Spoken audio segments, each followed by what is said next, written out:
Good morning, everyone, and welcome to Facebook Live. My name is Mona Fox, and I am the 2019 ATHENA Women's Leadership Award winner, and I have the privilege of being with you today and with one of our nominees for 2021, Heather Martell. Thank you, Mona. Good morning. Good morning. So pretty exciting to be at this point in your career and in your life. It is immensely exciting for sure. Good. Well, tell the listeners and viewers today a little bit about how you got to this point. So can you share with us a little bit of your community involvement that you've become known for? Certainly. Excuse me. I have certainly volunteered for over 25 years. I'm the co-founder of the SAM Foundation. SAM stands for Spencer Alexander Martell. He was my infant son, and we were the recipients of a really great perinatal grief program that we were fortunate before Spencer to not know existed. We received phenomenal love and care above and beyond just hospital time, if you will.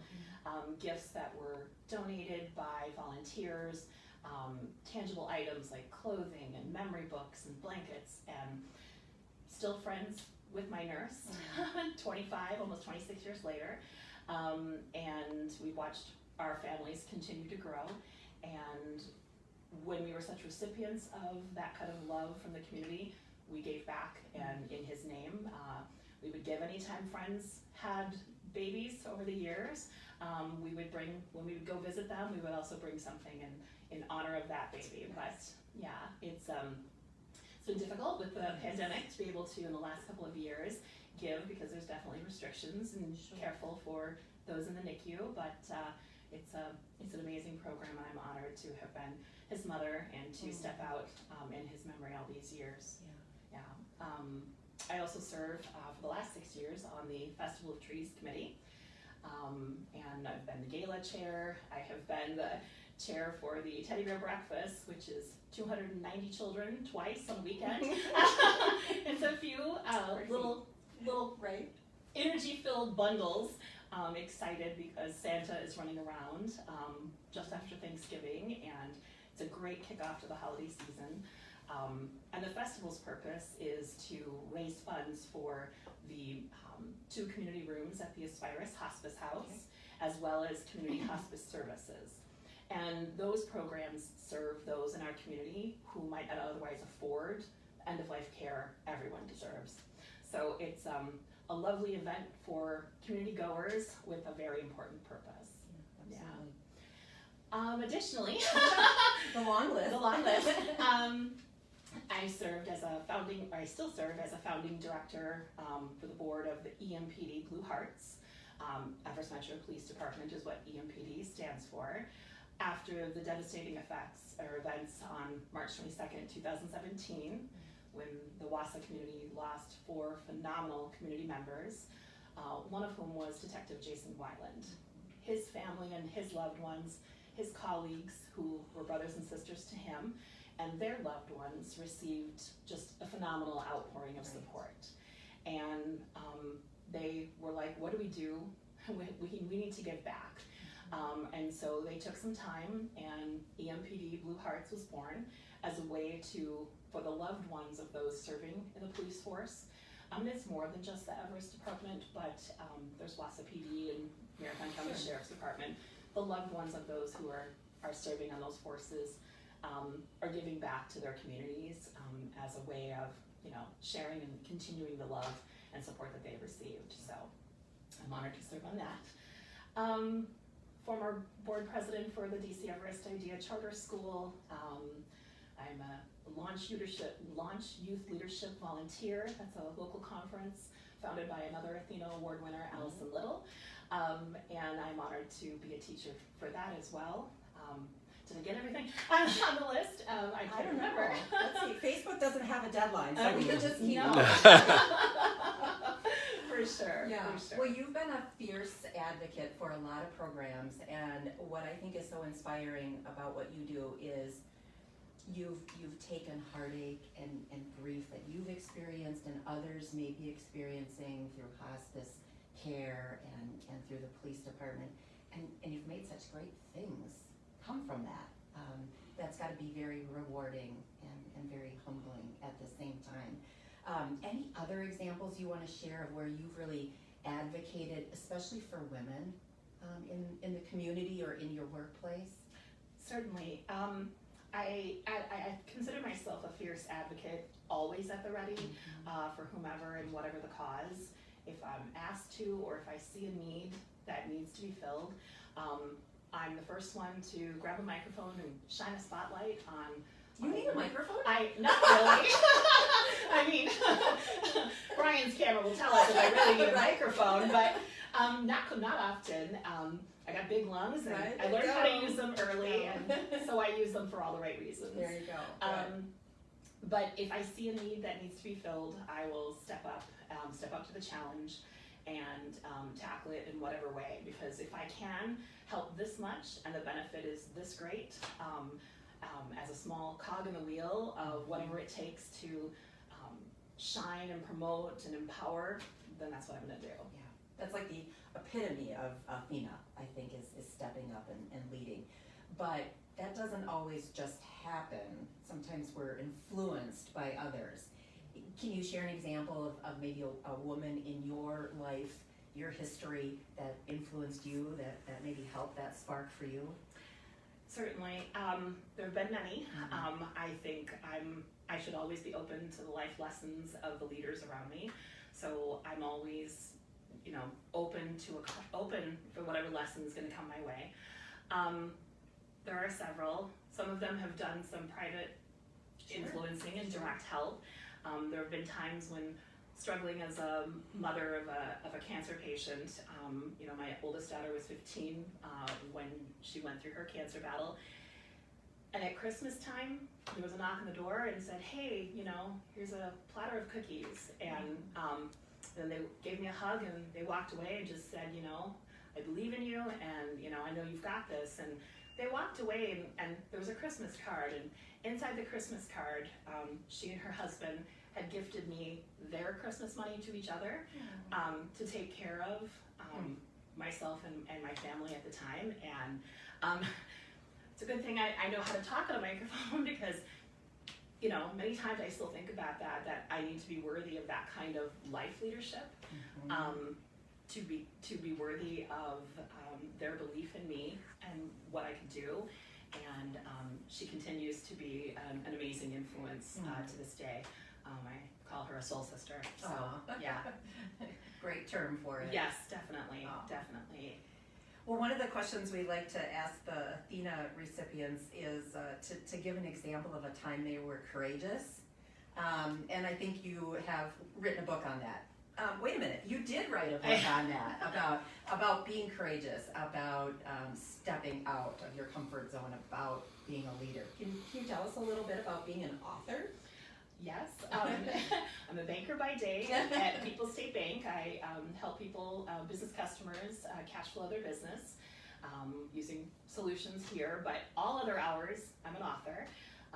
And in 2017, I was, by chance, I filled a spot needed at a youth leadership conference, Launch Youth Leadership, and the lessons that I came with to teach those, it was a room full of 16 high school girls, and they were sponges. And while teaching, I'm like, I had the secondary thought, am I giving enough in this moment? Am I giving the right lessons? So even when I thought I had everything ready to go, I was still, okay, they're very hungry for this. Sure. Am I giving them all the right lessons? And 8 months later, when there was a follow-up meeting, they quoted me at a follow-up meeting. The girls did. The girls did. Quoted me, like I quote Oprah. And it was phenomenal. And 18 months later, they were still quoting me. Wow. And so I thought, to get anything to stick with a teenager is amazing. But yeah, so I thought I should do something with it. Yeah. And in April of this year, I launched Show It Until You Know It, a guide to building self-confidence. And in 24 hours, it was an Amazon bestseller. Wow. So, yeah, it is. I've only waited 40 years to reach my childhood goal of becoming an author, and but hey, I didn't give up. So right. Yeah. Oh, that is such a great story for others who may be inspired by that, to be an aspiring author, singer, dancer, whatever it is, to know that that childhood dream 40 years later can still be accomplished. Absolutely, and it's one of the things that I teach all young leaders, but especially the girls and the young ladies, is that you've already got it, just like Dorothy. It's already inside of you, the power and the energy and the things you think you need to grow and go in this life. It's already inside of you.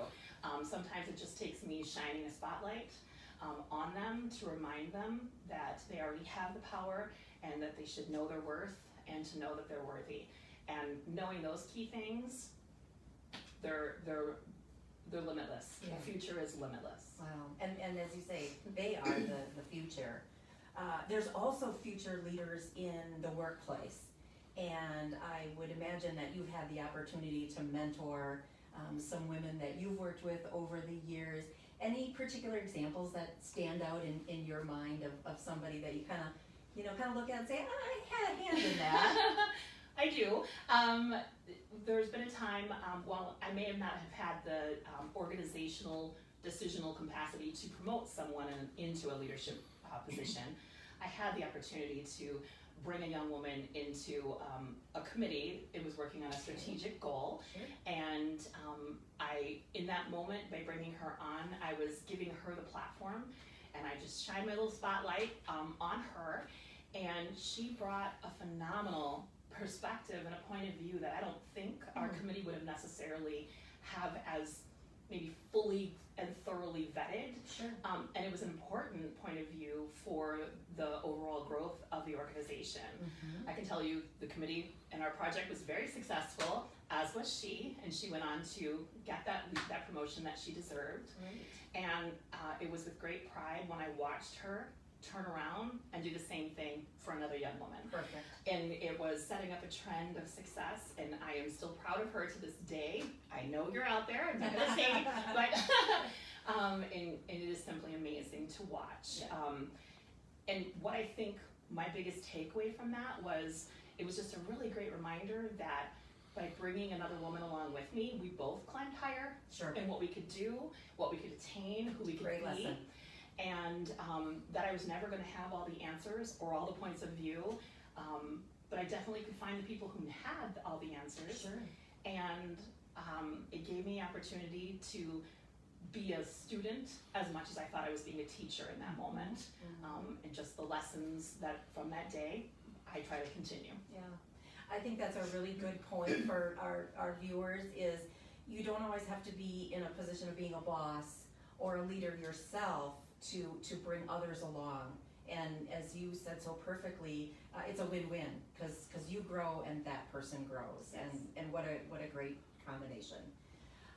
So I know that we don't want to take too much more time, so just a final question for you, and if you could boil down everything you know from over the years, and all the lessons and all the research you probably did for your book, if you could leave the young aspiring women, and maybe some who aren't young but maybe haven't gotten to the point yet where they want to be to fulfill that goal, what one tip, I know it's hard to boil it down to just one, but if you could, just one tip that you would leave them with today, Sure. What would it be? Compliment yourself as much as you compliment everyone else around you. I think it reminds you that you have that inner power that I talk about and that I teach about. Just to remember that you're worthy of everything and every goal and hope and dream that you have for yourself. Just keep going no matter what, and you'll get there. I know you will, because I already believe in you. I don't know you all that are watching, but I do. And I think that's huge. I think we're equally ready to give and to support someone else. And I think advocating fiercely for yourself is very important as well. Good lesson to live by. Yeah. Absolutely. Thanks, everyone. Yeah, thanks everyone for watching, and this is the first of 4 interviews that we'll be streaming today. I invite you to join us for the other ones that'll be coming up as we move through this morning and into this afternoon. Thank you.